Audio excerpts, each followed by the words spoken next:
Bab 64 Kitabul Azan bab 64. Ini masih sekitar berjamaah. Bab 64 sangat pendek nih. Babul ijazi fis sholati wa ikmaliha. Dan masih ada kaitan dengan bab sebelumnya dari bab 61 ya, bab 60 ya, bab 60 imamnya terlalu panjang membaca surat hingga ada makmum yang memisahkan diri ya. Kemudian bab 61-nya yaitu bab imam memendekkan gitu ya, makanya masih ada kaitan ini ya. Bab imam memendekkan berdirinya, artinya membaca suratnya tidak terlalu panjang gitu ya. Bab imam memendekkan bacaan suratnya sambil tetap menjaga kesempurnaan ruku dan sujudnya. Kemudian bab ke-62-nya kalau sholat sendiri silahkan ya, bebas mau baca surat sepanjang apapun. Bab 63 kemarin yaitu makmum boleh berartinya melaporkan, mengadukan imam yang bacaan suratnya terlalu panjang. Nah, tapi intinya dari bab 60, 61 sampai ini juga judulnya pun kalau yang ininya bab memendekkan sholat dan menyempurnakannya ya, artinya menjaga kesempurnaan sholat. Nah, ada benang merah gitu ya dari bab yang 60 kemudian bab 6 sampai yang sekarang, yaitu kualitas sholat berarti harus terjaga. Imam yang baca suratnya sangat panjang sampai makmum memisahkan diri, ini makmum terganggu artinya dengan cara sholat imam demikian sampai memisahkan diri. Nah, di bab berikutnya gitu ya, jangan terlalu panjang lah gitunya kalau membaca surat sebagai imam, artinya jangan terlalu panjang tapi tetap sambil menjaga kesempurnaan ruku dan sujudnya. Kalau sholat sendiri, nah itu kan tidak bawa orang, artinya sholat sendiri mau baca surat yang panjang juga silahkan ya, tapi tetap ya, itu benang merahnya. Kesempurnaan sholat itu harus dijaga, harus dicapai gitu ya. Nah, di bab yang kemarin itunya boleh melaporkan imam. Kejadiannya kan sama hadisnya dua yang dimuat, yaitu hadis yang memisahkan diri kemudian lapor ke Nabi. Kemudian ada orang yang besok saya tidak mau berjamaah lagi karena bacaan suratnya yang panjang, lapor juga ke Nabi. Nah, kalau sekarang itu ya, kalau ada imam yang itulah membuat tidak nyaman gitu ya, membuat tidak nyaman sholatnya makmum ya, sementara nah itu sholat itu harus dicapai lah itunya kesempurnaan sholat. Jangan sampai terganggu oleh hal-hal yang demikian, yang tadinya yang dibahas malah datang dari imamnya. Ya, mestinya imam itu kan memimpin dengan benar lah, anggapnya imam itu memimpin dengan benar. Bahkan di bab sebelumnya juga sudah agak lamanya, bukan agak lama, di beberapa bab sebelumnya itu imam itu bab ini, bab imam itu tidak tidak berniat itu menjadi imam, tapi kemudian menjadi imam dan kemudian menjadi imam, serta ketika menjadi imamnya itu sambil mengajar itu ya, sambil mengajar kaifiat sholat kepada makmum. Nah, artinya imam itu harus yang sholatnya itu menjadi contoh berarti untuk makmum.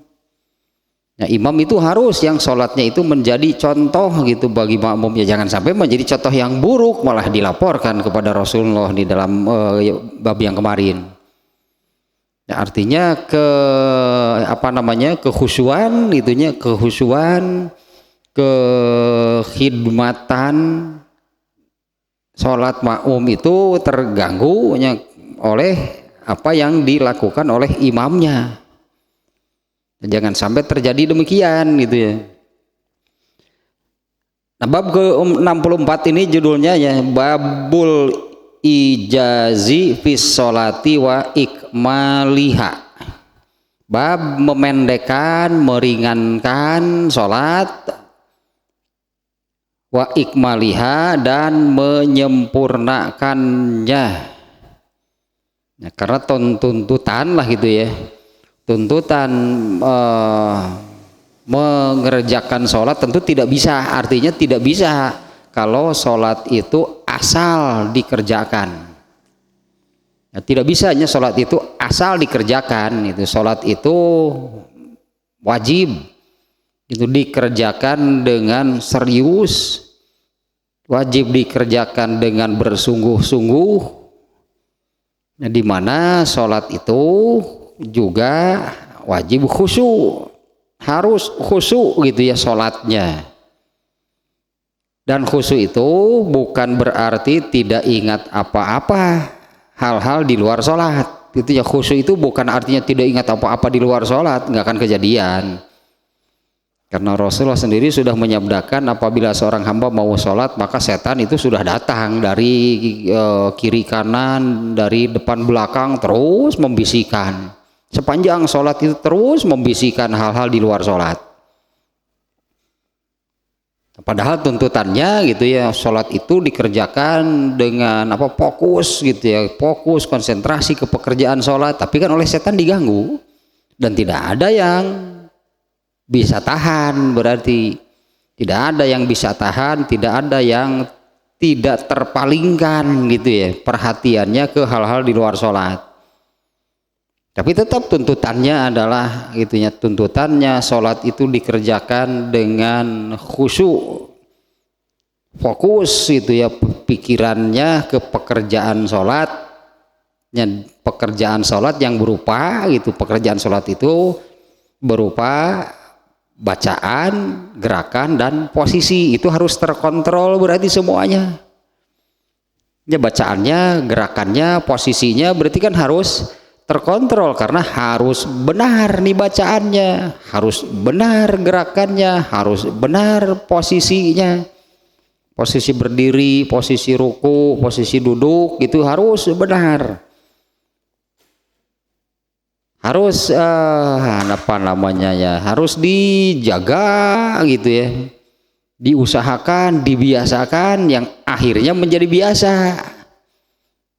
Ketika karena tadi pikiran orang yang sholat itu tidak mungkin kalau ada yang sholat tidak ingat apapun hal-hal di luar sholat, nggak akan ada. Tapi kalau sudah dibiasakan gitunya berposisi, bergerak, bacaannya, ketika pikirannya dibelokkan oleh setan juga ini tidak akan salah. Ya, ini tidak akan salah, meskipun ketika dibelokkan oleh setan jangan terus diikuti, tetap harus balikan lagi. Ya, balikan lagi pikirannya, fokusnya, konsentrasinya ke pekerjaan sholat tersebut. Nah, itu sangat dituntut demikian gitu ya ketika mengerjakan sholat. Nah, tidak bisa sholat di asal gitu, tidak bisa sholat itu dikerjakan seenaknya, tidak bisa sholat itu dikerjakan asal-asalan. Nah, di antara berarti dari kejadian beberapa hadis ya di beberapa bab sebelumnya, dari kejadian yang diterangkan di hadis-hadis tersebut, nah ini kan malah imamnya yang tidak membuat kondusif gitulah.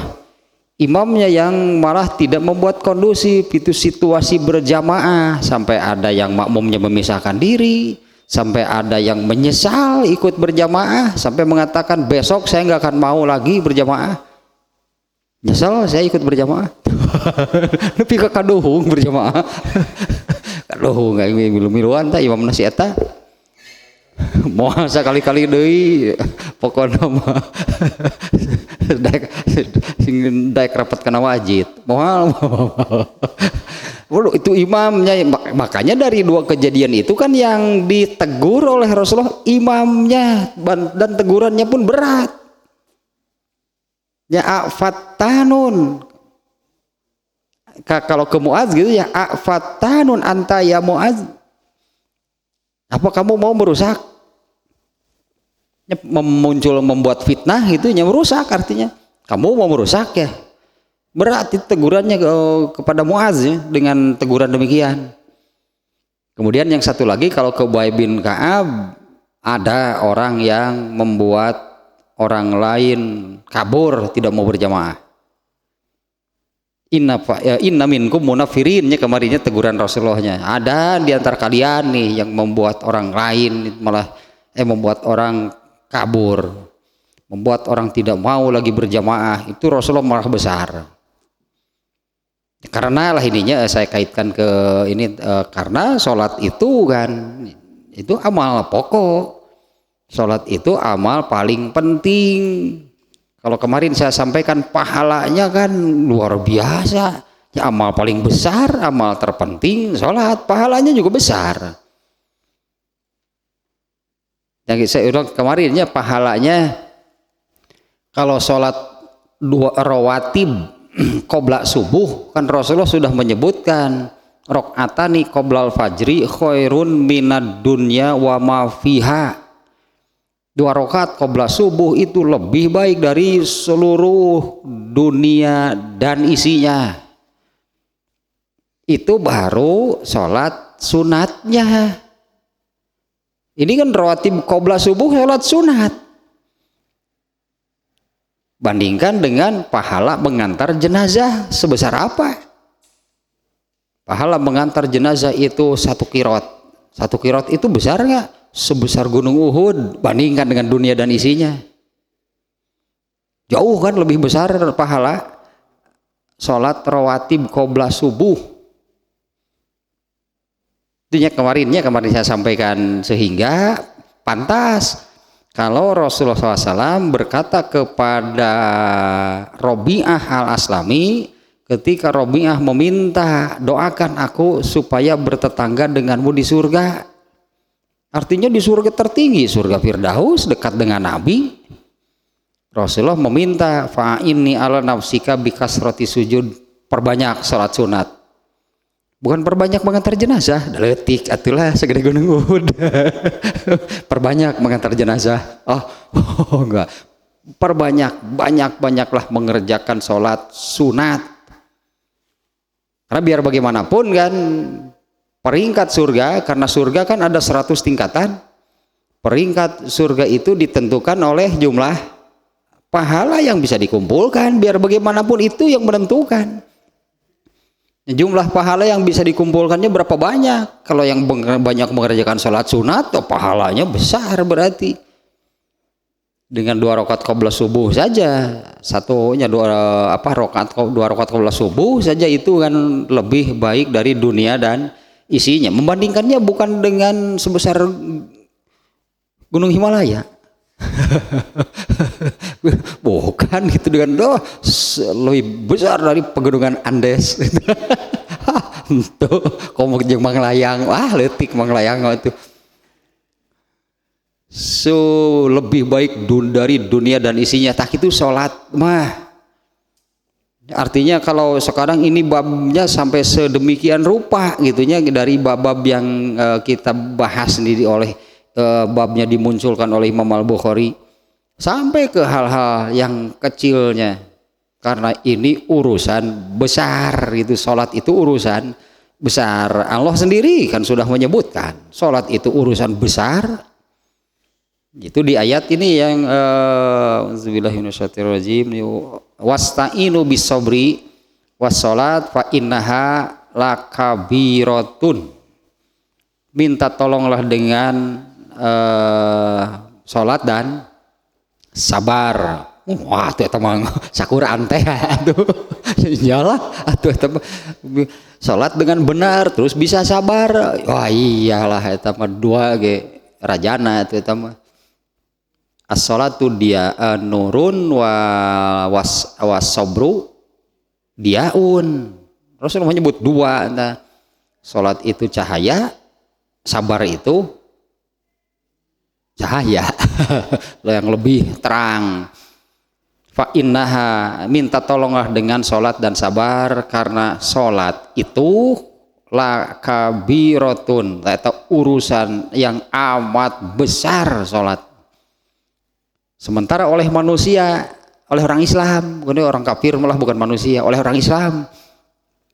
Sementara oleh orang Islam mulai dari angkatan tabi'in, mulai dari generasi tabi'in.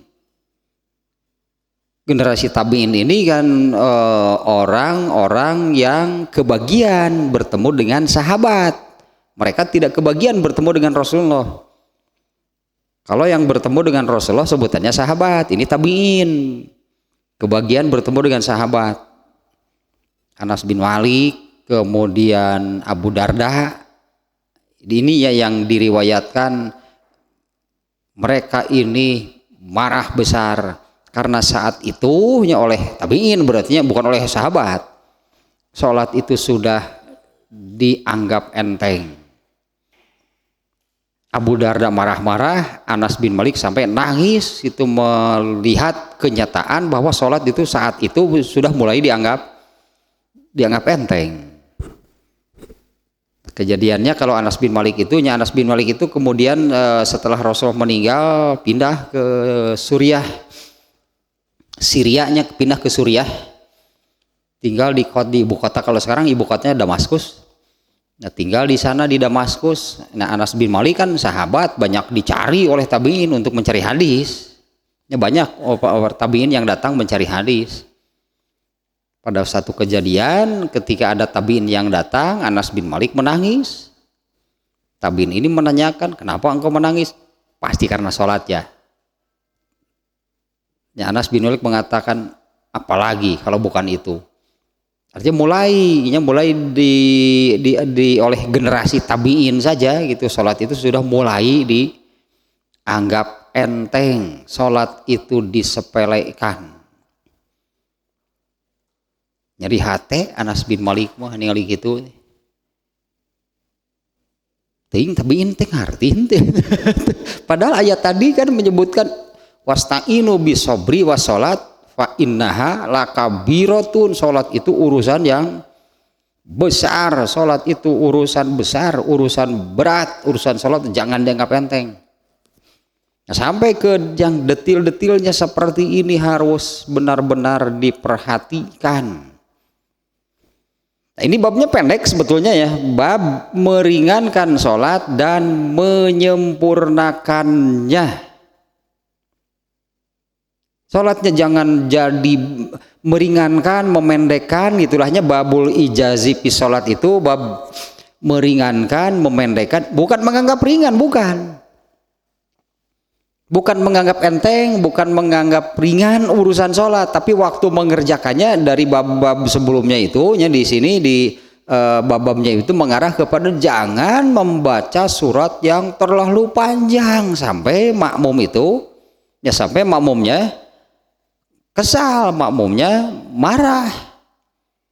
Dan diselipkan juga kan kemarin oleh Imam Al-Bukhari ini di bab berapa, di bab 62. Babun iza sholali nafsihi falyutawwil masya'a. Kalau sholat sendirian silahkan mau sepanjang apapun. Ya, apabila sholat sendirian ya silahkan mau sepanjang apapun. Kenyataannya malah terbalik. Kalau sholat sendiri pendek secepat kilat. Tapi kalau menjadi imam, nepi ka makmum amak, nepi ka makmum tadi teh kapok berjemaah sampai makmumnya kapok aing mah berjamaah di imaman ku si eta. Ketika berjamaah tidak terlalu panjang juga sihnya. Tapi sholatnya itu sholat apa namanya tartil, tumaninah, tapi begitu sholat sendirian secepat kilat. Ketika sholat tarawih misalnya zuhur kan adanya zuhur maghribnya. Ketika menjadi imam sholat maghrib gitu bacaannya tartil, sholatnya juga rapi gitulahnya. Tapi begitu sholat rawatib pada maghrib secepat kilat asa tibalik jeung dibahas ku Imam Bukhari mah kalau sholat kalau saat berjamaah ya karena imam itu bertanggung jawab lah sebutnya. Imam itu bertanggung jawab atas ketertiban gitu berlangsungnya sholat berjamaah karena bagi semuanya kena, bagi imam, bagi makmum bahwa ini sedang melaksanakan urusan besar, sedang berjamaah itu berarti ya, sedang melaksanakan urusan besar kan karena sholat itu urusan yang besar.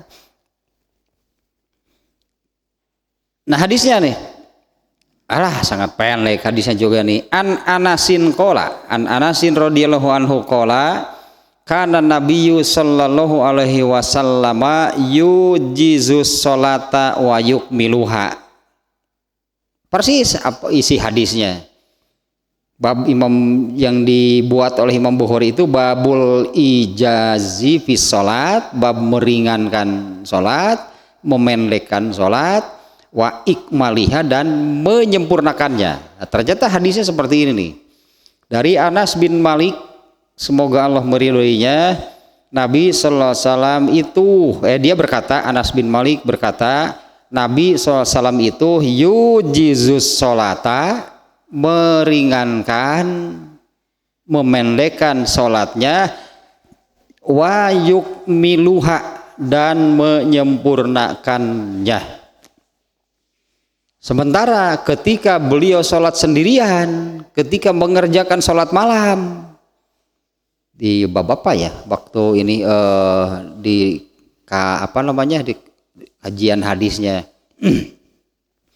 yaitu Rasulullah SAW itu mengerjakan sholat malam hingga kakinya bengkak, hingga pegal-pegal, hingga lebih kebarareh suku gitu sholat itu. Ditanya oleh Aisyah mengapa gitunya, mengapa sampai kalau bahasa kita asa kudu apa harus sampai seperti itu gitu ya mengerjakan sholat. Mengapa harus sampai demikian gitu mengerjakan sholatnya? Ya Rasulullah SAW ini sholat sendirian berarti baca suratnya sangat panjang, berdirinya lama berarti. Kemudian Aisyah bertanya, mengapa harus sampai demikian gitunya mengerjakan sholat malamnya? Itu menunjukkan bahwa kalau sholat sendirian itu Rasulullah itu seperti di bab 62 tadinya, apabila sholat sendirian fal yutawil masya'a, silahkan mau sepanjang apapun, silahkan mau selama apapun, tapi dengan ada batasannya juga sih ya. Sholat selama apapun, sholat sendirian emang sholat apa? Nggak mungkin kan, bukan berjamaah kan. Rasulullah SAW sholat malam yang sedemikian lama gitu sholatnya itu ketika beliau mengerjakan sholat malam. Ada yang lebih dari itu tapi malah dimarahi oleh Rasulullah. Ya, ada yang lebih dari itu malah dimarahi oleh Rasulullah SAW. Siapanya namanya sahabatnya saya lupa lagi ya. Jadi sahabat ini karena ya umum kalau sahabat seperti ini, mereka ini ingin maksimal gitulahnya dalam beribadah. Mereka ingin maksimal gitu dalam melaksanakan ketaatan kepada Allah. Nah, ada seorang sahabat yang seperti ini. Dia ini kalau malam hari seluruh waktu malamnya dipakai sholat, tidak tidur.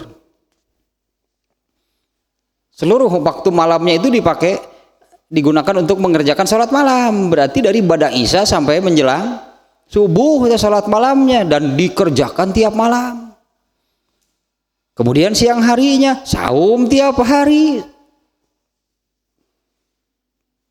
Tidak mau kalau ada sehari saja yang terlewat tidak saum, siangnya saum tiap hari, kemudian malamnya digunakan untuk sholat malam sepanjang malam.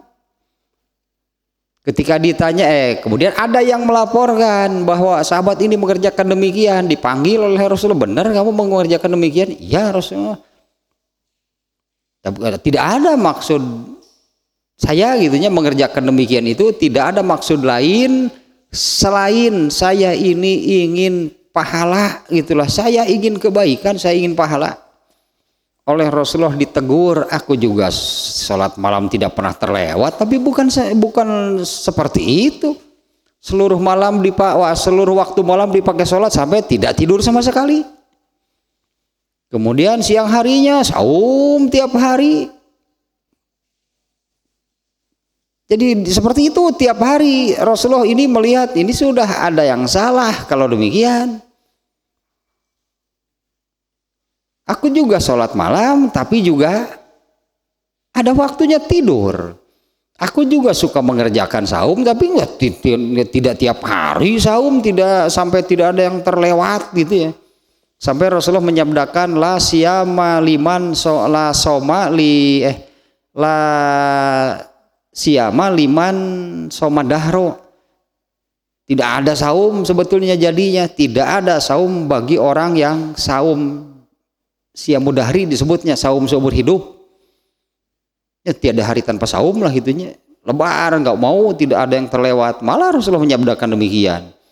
Tidak ada, tidak sah berarti saum bagi orang yang mengerjakan saumnya tiap hari tidak ada yang terlewat. Bukan sampai seperti itu, itunya yang namanya panjang sholatnya karena sholat sendiri panjang. Kalau di situ malah jadi berlebihan dan melanggar. Jadinya melanggarnya kalau pelaksanaannya demikian. Ada lagi sahabat yang khatam Quran dalam satu malam. Siangnya saum deh. Tamat Quran sedalam satu malam. Kemudian Rasulullah kalau tamat baca Quran dalam satu malam berarti kan tidak tidur lagi kan, orang ini tidak tidur juga, ya terus seluruh waktu malamnya dipakai membaca Quran. Rasulullah kemudian menyarankan bagaimana kalau khatam Quran itu sebulan saja. Wah, masa 1 bulan baru khatam Quran? Saya sanggup lebih dari itu, 20 hari. 20 hari baru tamat. 10 hari atau 10 hari.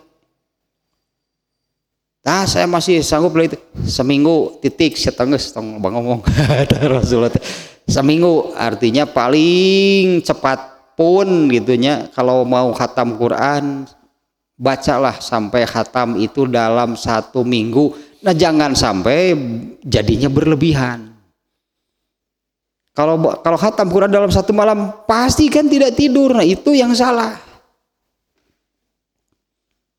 Kemudian sholatnya panjang, ada jaga tadi sahabatnya yang sholatnya panjang seluruh malamnya, waktu malam itu dipakai sholat.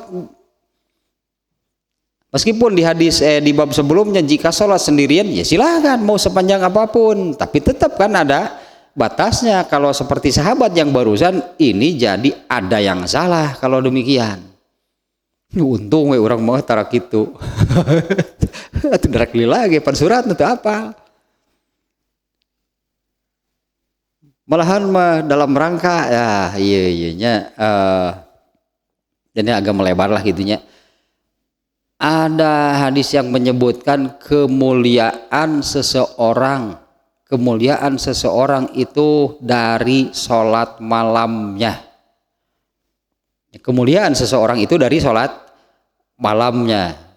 Dan Rasulullah pun menuntut sebetulnya ayat Qur'annya iya itu yang wa minal laili fatahajjad bihi nafilatan lak.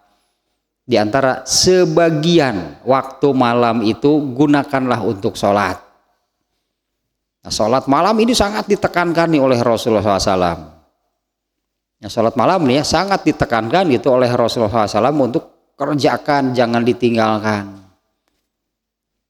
Kemuliaan seseorang itu tergantung dengan sholat malamnya. Kemudian Rasulullah menasihati kepada siapa? Ibnu Umar kalau nggak salahnya. Menasihati kepada Ibnu Umar, kamu jangan seperti si Fulan, jangan seperti si Anu nih. Rajin sholat malam tapi kemudian nggak juga lama. Jangan sampai seperti orang itu. Dia itu mengerjakan sholat malam gitu, tapi kemudian ketika tidak mengerjakan, lama juga tidak sholat malam. Nah bagaimana gitu kan supaya bisa gitu, karena ya tuntutan kan namanya juga, ini kan perintah. Di ayatnya pun bentuknya perintah, wa minal laili fatahajjad, itu isfil amr namanya. Fi'il amr itu kata perintah, berarti kan Allah menuntut kan kalau memerintah. Wa minal laili, dan sebagian waktu malam itu fatahajjad bihi, gunakan untuk sholat malam itu di sebagian waktu malam tersebut. Berarti harus bersiasat. Bagaimana menyiasati lah gitu supaya sholat malam itu bisa dikerjakan tiap malam. Kalau utama gitu, afdol dikerjakannya itu setelah habis sholat isya sampai waktu subuh. Tidur dulu pakai alarm gitu jam 3 bablas. Pakai alarm gitu, matikan alarmnya. Terjadi deui sholat malam teh. Sok kumaha atuh biar tidak seperti itu. Ya Rasulullah itu menekankannya, Rasulullah menekankan jadikan sholat witir itu sholatnya sholat malam, witir, tahajud dengan eta keneh ya. Jadikanlah sholat witir itu sholat penutup kamu pada hari itu. Ya sholat terakhirnya pada setiap harinya, berarti jadikanlah sholat malam itu sholat terakhir di setiap harinya. Nah itu berarti harus kumaha tuh carana? Bagaimana caranya supaya ini bisa gitulahnya dijalankan. Dan satu hal lagi, ini terkait dengan sholat malam, mungkin ini yang paling hebat lah dari sholat malamnya. Orang yang tidak pernah terlewatkan sholat malam dipastikan dapat Lailatul Qadar. Dipastikan loh ya, banyak orang yang tidak pernah terlewat sholat malamnya dipastikan dapat Lailatul Qadar. Tidak pernah terlewat itu berarti sejak bulan Syawal sampai Ramadan. Kalau mendadak soleh begitu masuk bulan Ramadan, apalagi hanya pada 10 hari terakhirnya, apalagi hanya yang malam ganjilnya saja, hayang Lailatul Qadar moal ge kabagean gitu mah. Kembali lagi ke sini nih ya, karena kalau sholat malam silahkan, meskipun di bab 62 nya redaksi hadisnya pun demikian, iza shalla ahadukum li nafsihi, jika kamu sholat sendirian fal yutawil masya, silahkan sepanjang apapun bebas.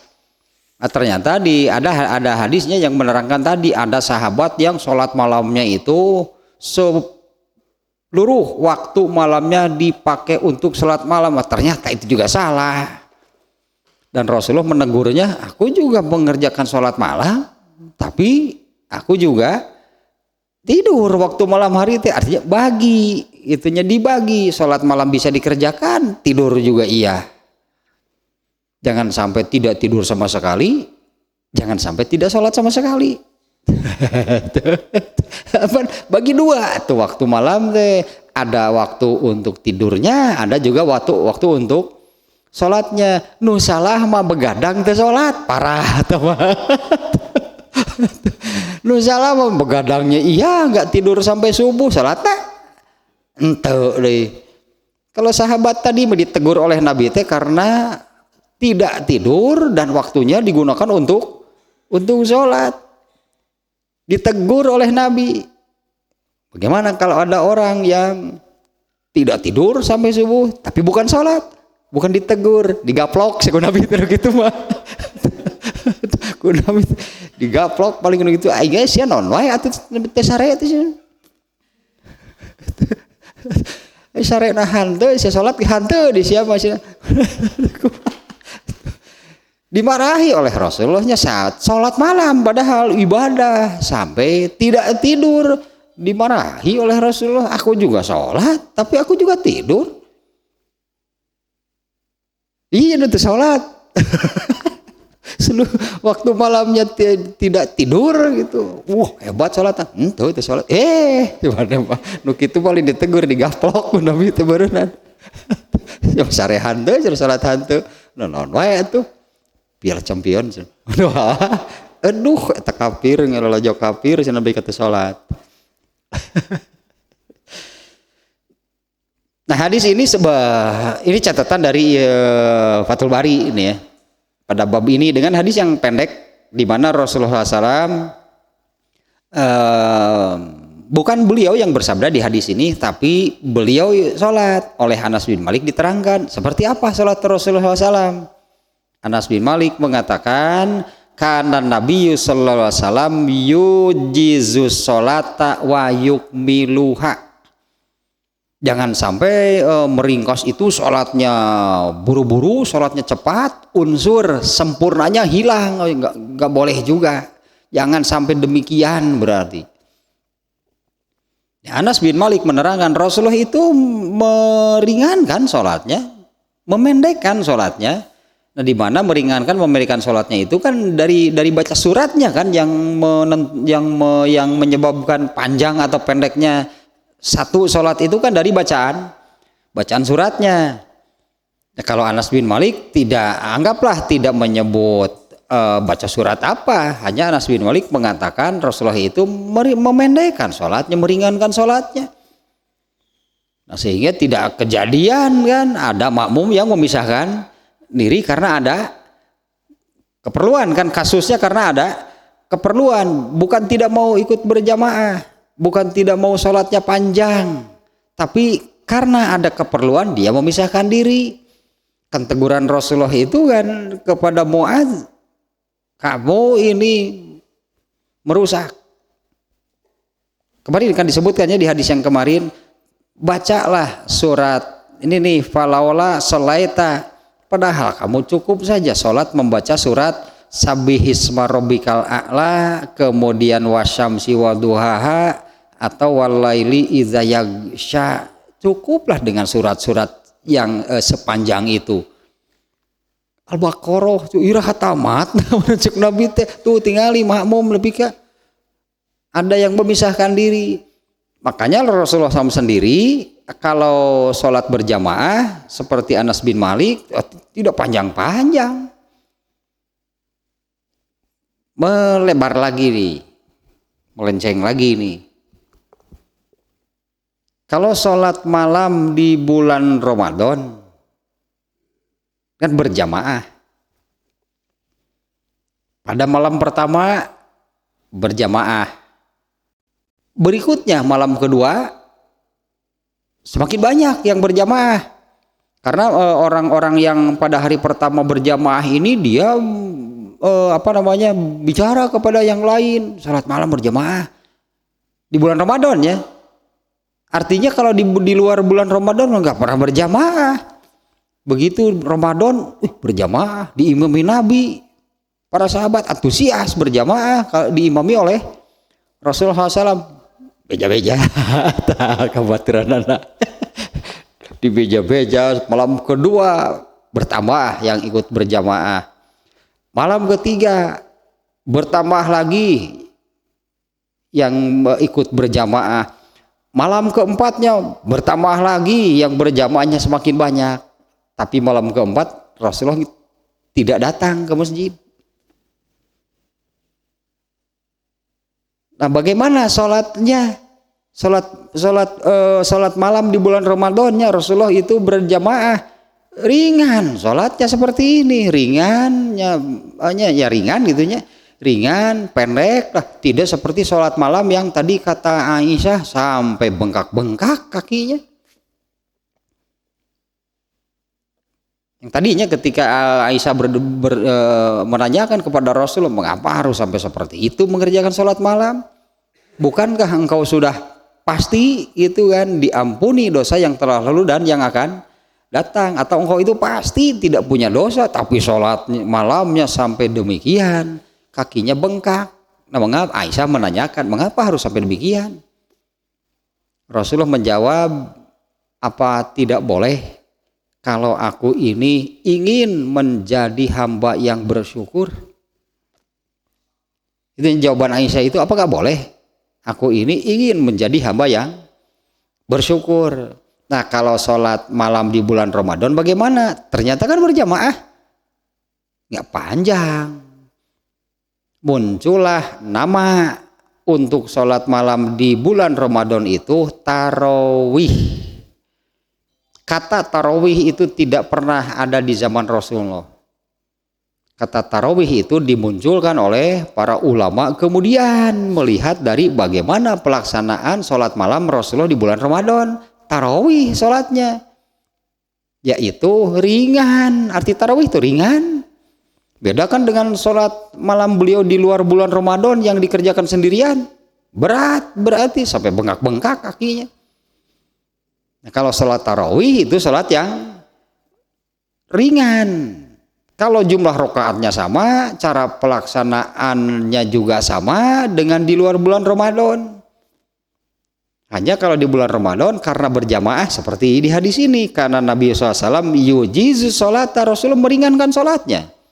Wa yukmiluha, tapi tetap kan kualitas sholat Rasulullah itu kualitas yang sempurna. Sholat Rasulullah SAW pendek, ringkas, ringan, tapi tetap berkualitas, tetap sempurna sholat Rasulullah SAW. Nah, muncul nama tarawih itu dari sholat malam Rasulullah di bulan Ramadan itu berjamaah. Kalau berjamaah mana mungkin panjang, kan Rasulullah sendiri yang menegur kan di hadis. Rasulullah menegur kepada Muaz, kamu merusak panjang-panjang ting baca surat itu tingali aya nu kabur poe ieu hiji isuk tingali tilu sitah nu isuk minggu hareup geus malih nu datang kitu wae mah cenah tah. Ya, artinya itu kan jadi menghalangi orang, membuat malas gitulahnya orang untuk ikut berjamaah. Nah, masa Rasulullah sendiri panjang-panjang kalau berjamaah? Nah, beliau ini seperti kata Anas bin Malik, yujizus sholata, beliau itu bahasanya apa aja, meringankan lahnya. Rasulullah itu meringankan sholatnya, memendekkan bacaan suratnya kalau sholat berjamaah. Itu muncullah oleh para ulamanya kemudian dimunculkan kata tarawih untuk sholat malam di bulan Ramadan. Nyebutnya sholat malam, sebetulnya sholat malam itu di bulan Ramadan ada, di luar bulan Ramadan juga ada. Kalau di luar bulan Ramadan Rasulullah gak pernah berjamaah. Tapi kalau di bulan Ramadan Rasulullah sholatnya berjamaah. Nah, kalau berjamaah sholat malamnya ringan berarti. Nah, dengan tetap menjaganya kesempurnaan, tetap menjaga kualitas sholatnya, ya, tetap dijaga oleh Rasulullah SAW ya, meskipun itu sholatnya sholat yang ringan, pendek, gitulah surat-suratnya yang pendek. Ini ada sedikitnya penjelasan dari Ibnu Hajar al-Asqalani tentang bab ini. Alah kumaha ieu teh nya kieu penjelasanna teh. Ini Sahih Bukhari. Sahih Bukhari ini atau Imam Bukhari itu kan masih dekat, sebetulnya masih dekat ke zaman Rasulullah. Imam Bukhari itu lahir tahun 194 Hijriah, meninggalnya 256 Hijriah. Belum terlalu jauh lah kan ya dari zaman Rasulullah SAW. Nah, hadis yang diriwayatkan oleh Imam Bukhari itu bahkan ada yang sanadnya hanya berisi 3 orang. Dari Imam Bukhari sampai ke Nabi itu isinya 3 orang, itunya rangkaian orang-orangnya. Rasulullah misalnya bersabda, didengar oleh sahabat, sahabat diajarkan ke tabiin, tabiin diajarkan lagi ke tabi'ut tabiin, ke Imam Bukhari, berarti pendek sebetulnya. Nah, Sahih Bukhari ini, ya Imam Bukhari kan membuat kitab sebutannya kitab Sahih Bukhari, dan memang isinya pun hanya hadis sahih. Nah, ke bawahnya ini Sahih Bukhari ini kemudian gitu sampai kepada, jadi disebutnya seperti ini, Sahih Bukhari yang melalui Ikrimah disebutnya, ada yang melalui Abu Dzar, bukan Abu Dzar sahabatnya, ada yang melalui Abu Dzar, ada yang melalui Al-Ismaili, ada yang melalui Mustamili. Nah, ini penjelasan Ibnu Hajar Al-Asqalani seperti ini nih ya. Pada Sahih Bukhari yang diriwayatkan, anggaplah yang diriwayatkan melalui Al-Mustamili, ada judul demikian, bab sekarang, bab meringankan dan menyempurnakan sholat. Tapi pada Sahih Bukhari riwayat yang lain judul ini tidak ada. Berarti hadis ini dianggap bagian dari bab sebelumnya. Bab sebelumnya itu yaitu bab melaporkan imam apabila sholatnya panjang. Kalau pada riwayat Al-Mustamili, karimah nih disebutnya, sering nih disebut. Jadi Sahih Bukhari yang melalui Al-Mustamili, melalui karimah, melalui Al-Ismaili, memang ada judul seperti ini pada hadis yang sekarang ini. Tapi pada yang lainnya tidak ada judul. Jadi hadis ini berarti bagian dari bab yang sebelumnya. Nah, kalaupun hadis ini tidak diberi judul tersendiri, ya seperti kalau di sini kan berarti ini mengikuti Sahih Bukhari yang tadilah diriwayatkan melalui Al-Ismaili, melalui Karimah, melalui Al-Mustamili, ada judulnya memang.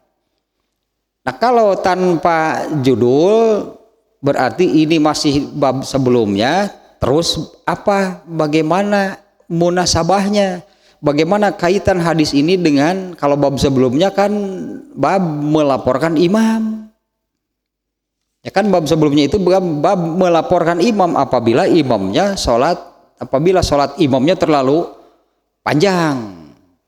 Nah, apa kaitannya kalau tanpa diberi judul seperti sekarang, bab meringankan dan menyempurnakan sholat? Bahkan judul tersebut persis hadisnya, persis redaksi hadisnya, seperti yang dikatakan Anas bin Malik bahwa Nabi itu memendekkan sholatnya dan menyempurnakannya. Ini redaksi hadisnya itu kan, Anas bin Malik mengatakan kana Nabi sallallahu alaihi wasallam yujizu sholata. Nabi SAW itu memendekkan sholatnya, meringankan sholatnya, wayuk miluha, dan menyempurnakannya. Kalau diberi judul seperti ini ya sudah jelas kaitannya ya antara judul yang dibuat oleh Imam Bukhari yaitu bab meringankan dan menyempurnakan sholat. Meringankan di sini artinya terkait dengan bab sebelumnya, jangan panjang-panjang sampai ada makmum yang memisahkan diri, sampai ada makmum yang kapok mengatakan besok saya nggak mau berjemaah lagi. Ya kalau dengan diberi judul seperti ini ya sudah sangat jelas gitu kaitannya. Judulnya demikian, ternyata redaksi hadisnya pun menerangkan ya Nabi pun gitunya dulu sholatnya seperti itu, sholatnya pendek, sholatnya ringan, tapi tetap sempurna sholat Rasulullah SAW. Nah, kalau tidak diberi judul seperti ini, maka ini berada di bawah judul bab sebelumnya, yaitu bab melaporkan imam. Kaitannya apa dengan redaksi seperti ini? Kalau ini termasuk ke dalam bab melaporkan imam, kalau imam sholatnya terlalu panjang. Nah, Ibnu Hajar Al-Asqalani ini menerangkan kalau saja bab ini tidak ada, ya kalau tanpa judul seperti pada riwayat Sahih Bukhari, ya selain pada yang tadi yang melalui Al-Mustamili, Ikrimah dan Al-Ismaili ada judulnya. Selain dari ketiga orang itu tidak ada judulnya di atas hadis ini. Nah, kalaupun tidak diberi judul tersendiri ya untuk hadis ini, maka kaitannya antara korelasinya antara hadis Anas bin Malik yang barusan di bab ini dengan bab melaporkan imam, yaitu anna man salaka tariqon nabiyyi sallallahu alaihi wasallam fil ijazi wal itmami la yuska minhu tatwilun. Ini korelasinya, ini kaitannya ya. Kalau tanpa judul berarti ini masuk pembahasan bab melaporkan imam. Nah, kaitannya yaitu annaman salakat tariqon Nabi SAW, bahwa orang yang mengikuti, orang yang tentunya ketika menjadi imam kan, karena babnya kan melaporkan imam, orang yang menjadi imam kemudian sholatnya mengikuti, sholatnya sebagai imam mengikuti bagaimana sholat Rasulullah ketika menjadi imam. Kalau sholat sendiri kan panjang sampai bengkak-bengkak kakinya, tapi kalau ketika menjadi imam bagaimana? Ya inilah yang diterangkan oleh Anas bin Malik. Nah, korelasinya adalah orang yang ketika menjadi imam, sholatnya itu salaka tariqon Nabi SAW, mengikuti bagaimana Rasulullah SAW ketika menjadi imam, mengikutinya itu dalam hal ini fil ijazi wal itmam, dalam hal memendekkan sholatnya, meringankan sholatnya, tidak baca surat yang panjang-panjang, dan tetap menjaga kesempurnaannya. Jadi beginilah kalau seorang imam misalnya sholat yang jahar lah gitu ya. Karena kasusnya kan di dua hadis yang dilaporkan ini juga sholatnya jahar kan, satu sholat isya, satu lagi sholat subuh nih kejadiannya, baca suratnya panjang. Kalau sholat isya misalnya rakaat pertama wala asri, rakaat kedua al kausar, bisa nggak tetap sempurna sholatnya dengan surat yang pendek-pendek demikian? Bisa nggak gitunya sholatnya sempurna hanya dengan membaca surat yang sangat pendek? Artinya kan sempurnanya sholat itu sama sekali tidak ada kaitan dengan panjang dan pendeknya surat yang dibaca. Malah kalau panjang yang terlalu panjang itu bisa mengganggu kesempurnaan sholat makmum. Kalau imam dia enak aja noyod, apa itu noyod? Kalau dia enak aja baca surat yang panjang, padahal makmum di belakang gelisah. Ya, padahal makmum di belakang sudah leke-sekeng. Nges atuh urun itu 40 ayat masih kene aing mah lila. Masih saja lanjut lagi sampai ayat 50 meureunnan lah eta teh eureun kadinya. Beres 50 maju deui maca ke 51 60 atuh sok lah. Maju deui 6,5 atuh sok. Tuh tamat Al-Baqarah.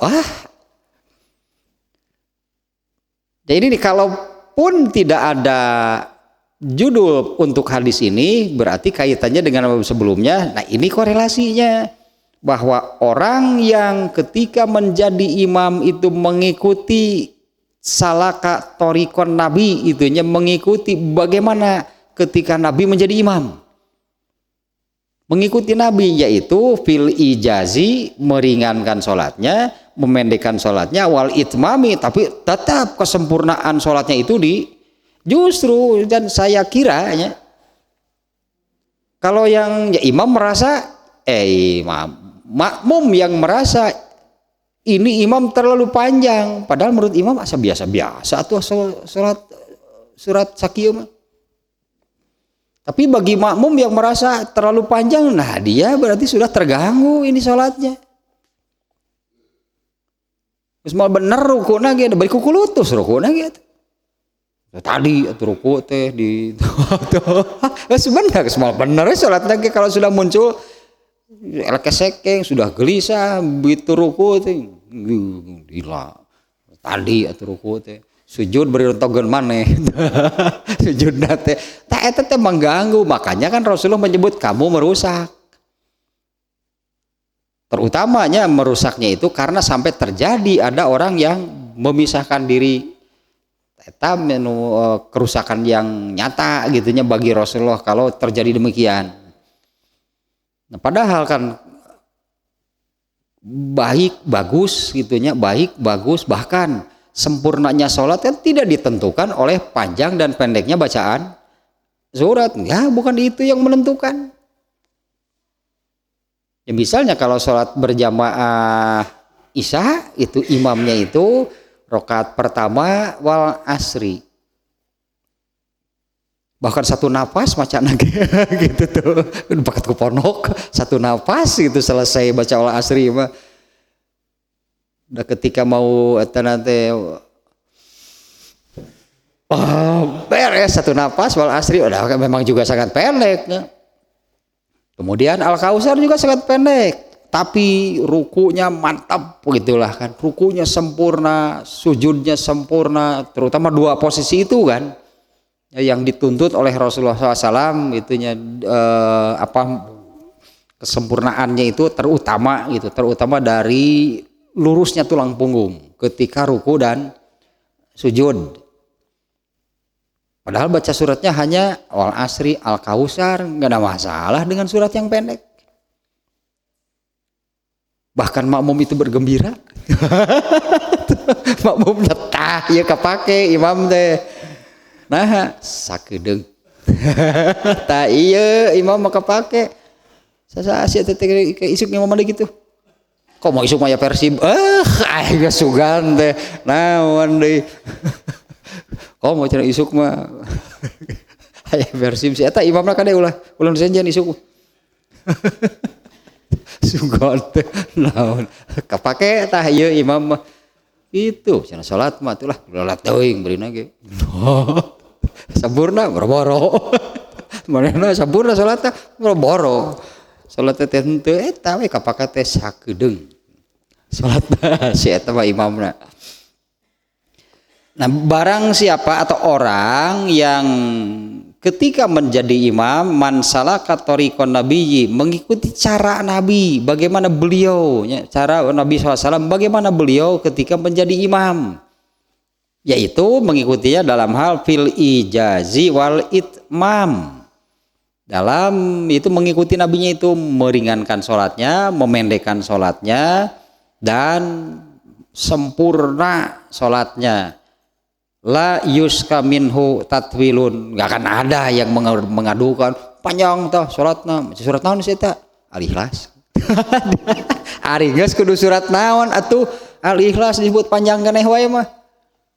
Nya Al-Kausar saayat. Al-Kausar ge inna atoina kal kausar Allahu akbar tah eta kapake pisan we eta al kausar wae geus sayat teu dibacana padahal 3 bari paronok panjang teuing moal anu ngalaporkeun gitu karena ini kasusnya terlalu panjang kan ya kalau para sahabat. Kemarin juga sudah saya sampaikan ada bisa hal apapun sebetulnya ya yang menyebabkan makmumnya ilfil pokoknya di imaman ku si eta mah moge pokoknya isuk moal datang heula ka masjid ditoong si eta geus teu berjamaah eta nu ngaruksak teh meskipun ini kasusnya tentang yang sholatnya terlalu baca suratnya yang terlalu panjang. Karena kalau sholat gerakannya gitulah, posisinya para sahabat semuanya pasti mirip sholat Rasulullah. Tapi yang mengganggu makmum kan, intinya makmum terganggu sampai tidak mau melanjutkan lagi berjamaah. Sampai ada yang mau miluan deui isuk mau berjamaah. Tidak mesti kan, hanya dengan alasan baca suratnya yang terlalu panjang. Kalau imamnya mengikuti cara Nabi, cara Rasulullah SAW ketika beliau sholat menjadi imam, yaitu ringkas, ringan sholatnya, tetap menjaga kesempurnaannya, la yuska minhu tatwilun, gak akan ada dilaporkan karena pokoknya tidak akan dilaporkan kepada Rasulullah. Ini kalau dimasukkan ke dalam bab sebelumnya kan melaporkan imam.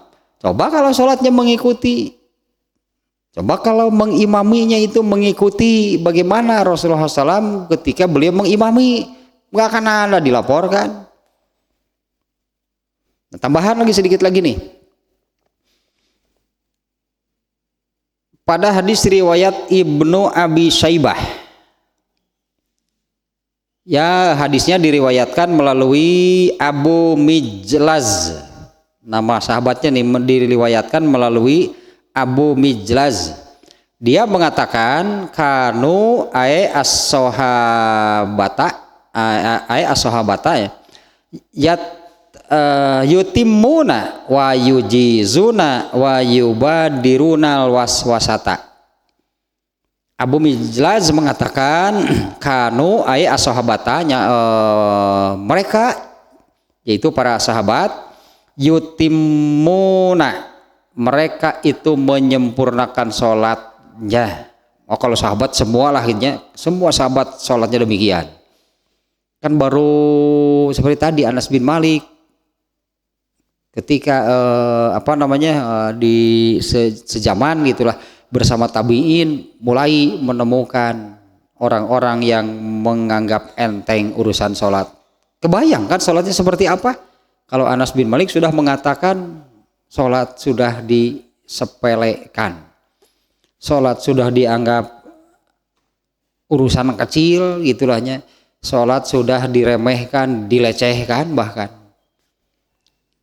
Itu mulai terjadinya gitu dari di zaman tabi'in. Di sini para sahabat, nih kata Abu Mijlaz, nah para sahabat yutimuna, mereka menyempurnakan sholatnya, tentunya yang dimaksud mereka menyempurnakan, wa yujizuna, dan mereka meringankan sholatnya, wa yubadirunal waswasata, dan mereka menghindari teta waswasnya sampai karena kelamaan itunya, karena baca suratnya panjang sampai muncul tadi pikiran-pikiran yang ya kemana-mana pikirannya, yaitu apalagi sampai makmumnya merasa kesal, ya makmumnya gelisah gitu, makmumnya kesal. Nah, itu dihindari oleh para sahabat berarti.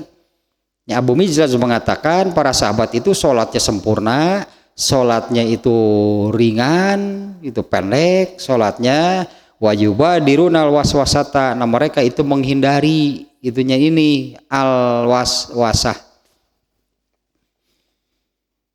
Nah adapun Rasulullah SAW sendiri, kalau Rasulullah sendiri beliau meringankan sholatnya itu karena di hadisnya kalau para sahabat kan menghindari al waswasah, hanya al waswasah asalnya nama tata bisikan-bisikan lah dari setannya, itu dijauhi. Itu bagaimana supaya tidak terjadi demikian, ya sholatnya jangan panjang-panjang. Nah adapun Rasulullah SAW beliau meringankan sholatnya itu bukan menghindari al waswasah, bukan karena hal tersebut Rasulullah meringankan sholatnya. Kalau karena hal lain Rasulullah malah lebih cepat lagi. Nah, itu di bab berikutnya nanti, yaitu bab 65-nya, bab berikutnya, man akhafa sholata inda buka isabiyi, bab orang yang meringankan sholatnya, mempercepat sholatnya inda buka isabiyi, ketika ada anak kecil yang menangis. Jadi diburu-buru itu kan, diburu-buru sholatnya karena ada anak kecil yang menangis. Ini pernah ada pertanyaan dari ibu-ibu yang punya bayi gitunya, ketika sedang sholat kemudian mendengar bayinya menangis. Bisa gitu, nggak bisa sholat untuk tetap fokus konsentrasi gitu sambil anaknya bayi itu terus menangis. Bagaimana? Percepat saja sholatnya. Nah, kalau tidak ada alasan, berarti kalau tidak ada alasan, kalau Rasulullah kan menyebutnya jangan panjang-panjang, baca saja surat Al-A'la gitu kan, surat Asyam, ya surat Al-Lail. Ini bukan karena alasan, bukan karena ada alasan. Justru kalau terlalu panjang kan malah memunculkan masalah.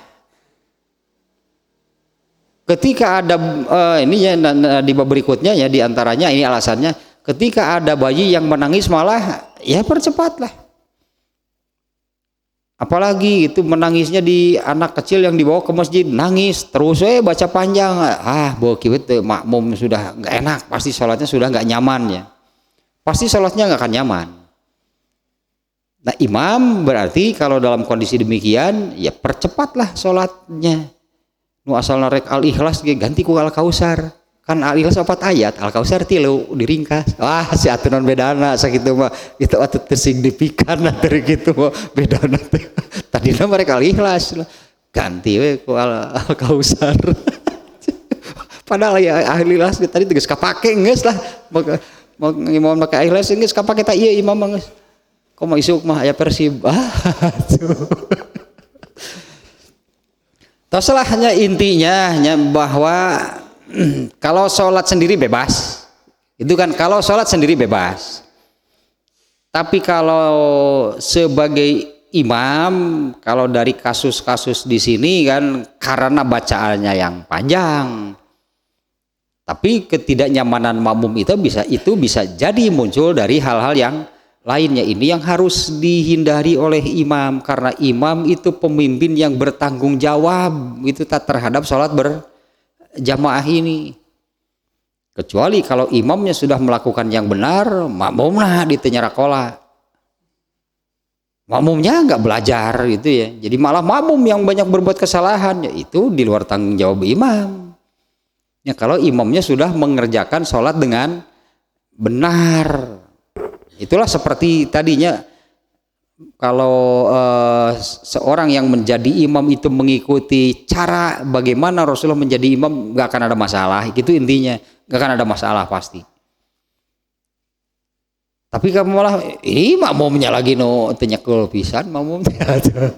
Saralah juga imam teh kieu maneh nu teu ngarti mah cek imam maneh nu teu diajar atuh. Di antara teh Abu Badaroh teh itu salah makmum eta mah. Rasulullah imam itu sudah menjalankan tugas sebagai imamnya dengan benar sesuai sunnah. Di antaranya kan soal mubadaroh. Bab kemarin kan sudah dibahas. Itu yang diancam kepalanya diganti dengan kepala keledainya, yaitu makmum yang mendahului imam atau mubadaroh. Berarti itu makmum yang salah. Kalau imam sudah tepat gitunya, sudah benar nih cara dia menjadi imam, tapi malah makmumnya sudah bergerak menyusul imam, itu salah makmum, ya bukan salah imam. Nah, berarti kan jadi imam harus belajar, jadi makmum juga harus belajar. Itu kakara muncul masalah itu seperti lantaran baca surat panjang teuing. Tapi kan sudah ditegurnya oleh Rasulullah dan tidak terjadi lagi, berarti hal seperti yang di kasusnya bab sebelumnya. Tasirahlah itu hanya bab meringankan. Jadi sholat itu jangan jadi terasa berat. Sholat itu menyebalkan, ulah. Sholat jadi beres sholat kudu nama tentram, nyaman, damai. Beres sholat kan hareuheul balik di masjid teh. Ulah jadi gitu. Ya harusnya kan sholat itu kan mendatangkan kedamaian, kenyamanan, kenikmatan. Iya, beres sholat teh amok-amokan, amok-amokan imam, nata itu benar. Teruslah nanti bab berikutnya itu tanya bab orang yang mempercepat itu sholatnya karena ada bayi yang menangis. Itu judulnya teh Imam Bukhari teh. Hadisnya ada 4. Nah itulah nantinya bab minggu depan.